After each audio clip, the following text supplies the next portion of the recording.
रिलायंस जियो के बोर्ड ने आकाश अंबानी को नया चेयरमैन मुंतखब किया है। कंपनी ने स्टॉक एक्सचेंज को भेजे गए एक नोटिस में यह जानकारी दी। कंपनी ने यह भी बताया कि मुकेश अंबानी ने रिलायंस जियो के डायरेक्टर के ओहदे से मुस्ताफी हुए हैं। रिलायंस जियो ने स्टॉक एक्सचेंज को भेजी गई नोटिस में बताया कि 27 जून 2022 को हुई एक मीटिंग में बोर्ड ऑफ डायरेक्टर्स ने मुकेश अंबानी के डायरेक्टर के ओहदे से इस्तीफे को कबूल कर लिया।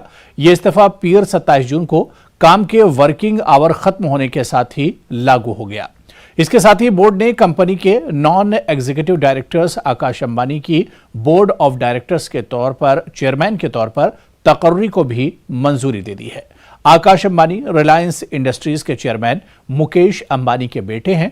वो साल 2014 में रिलायंस जियो के बोर्ड में शामिल हुए थे।